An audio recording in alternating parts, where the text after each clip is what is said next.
Before the storm of animosity engulfed their relationship, there was a moment of awkward introduction when JK's father and Wine's mother decide to merge their lives in matrimony.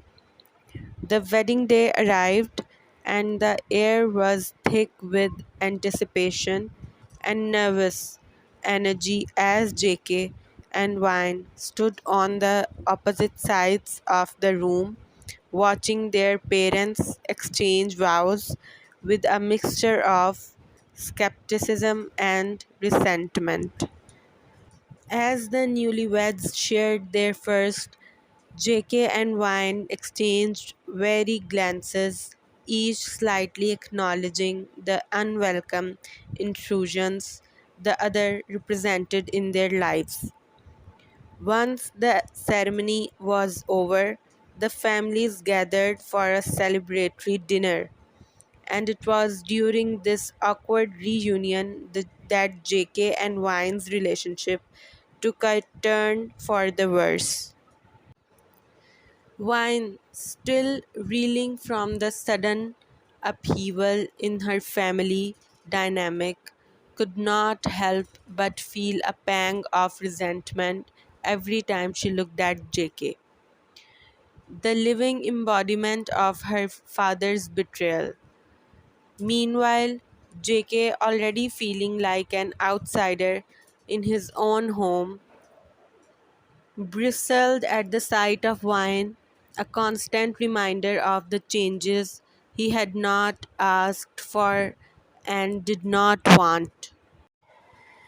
Their first interaction was a brief exchange of forced pleasantries, each word tinged with underlying hostility as they struggled to navigate the unfamiliar territory of their new family dynamic. "So, you are the infamous stepbrother," Wine remarked, her tone dripping with sarcasm as she eyed JK with thinly veiled disdain.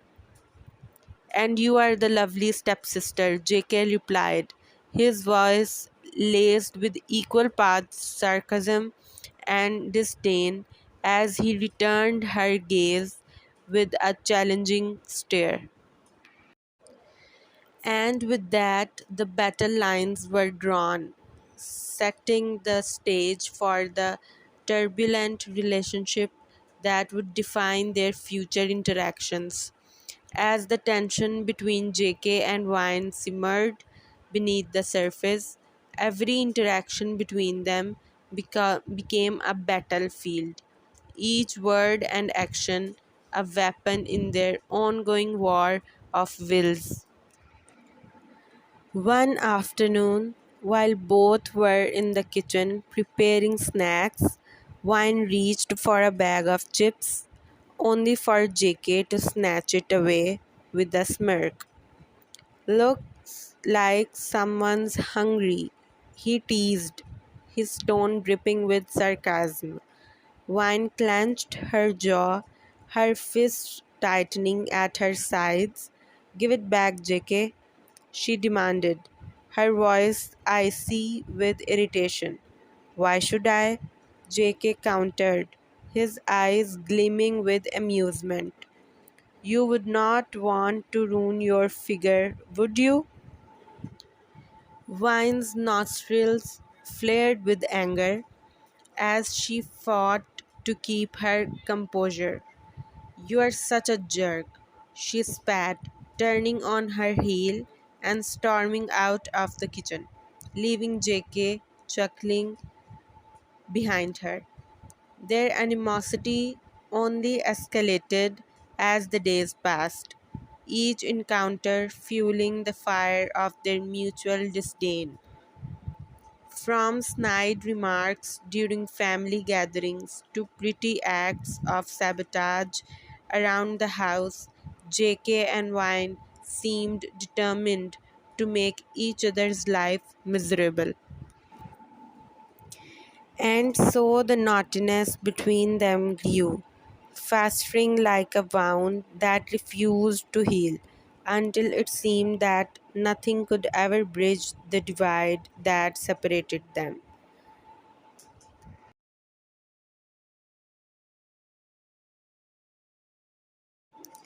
JK, alright, Wine, let's get this grocery shopping done quickly so we can head back home. Wine, yes, the sooner the better. I have so much homework to catch up on. JK, don't worry, we'll make it snappy. As they move through the aisles, Wine suddenly stiffens, her gaze fixed on a man across the store. Wine, whispering, JK, that guy, he keeps staring at me. JK, concerned, where? Wine, nodding towards the man. Over there, needing near the dairy section. It is making me really uncomfortable. JK, noticing the man, got it, stick close to me, okay? They try to continue shopping, but the man persists in the following them. JK, low voice, stay behind me, Wine. Pervert, approaching. Hey, pretty lady, need some help with those groceries? JK, firmly, she's fine, thanks. Pervert, leering, oh come on, just trying to be a gentleman. Wine, nervously, JK, placing himself between Wine and the man. We don't need your help, move along. Pervert, grinning, feisty one. I like that. JK, steely, back off now. Wine, whispering, JK, let's go, I don't like this. JK, softly, it's okay, Wine, I have got you. They quickly finish shopping and head towards the checkout. Pervert, calling out, hey sweetheart, you forgot to give me your number. JK, turning, his protectiveness instinct flaring, leave her alone. Mockingly, what are you gonna do about it, tough guy? JK punched him and walked away. Wine clinging to JK's arm. Thank you, JK. I don't know what I would have done without you. JK smiling softly. That's what brothers are for, right? As they exit the store, JK can't help but notice how Wine's hand fits perfectly in his own, and he realizes that his feelings for her may be more than just brotherly. JK, walking alongside Wine, feeling a mix of protectiveness and something more. Are you okay, Wine? That guy was really creepy. Wine, still shaken. Yes, I'm fine. Thanks to you, JK. You were amazing back there. JK, blushing slightly. It's nothing. Really, I just could not stand seeing someone make you uncomfortable. Wine, smiling gratefully. Well, I'm glad you were there. I don't know what I would have done if you were not. JK softly. I will always be there for you, Wine. You can count on me. They reach the car and JK opens the door for Wine. Wine meeting his eyes. JK, I don't know how to thank you enough. JK, gently. You don't have to thank me, Wine. Just knowing you are safe is enough for me. As they drive back home, there is a comfortable silence between them. But JK's mind is racing with thoughts of Wine. Cannot shake the feeling that there is something more between them just sibling affection. JK finally breaking the silence. Wine, can I ask you something? Wine, curiously. Of course, JK, what is it?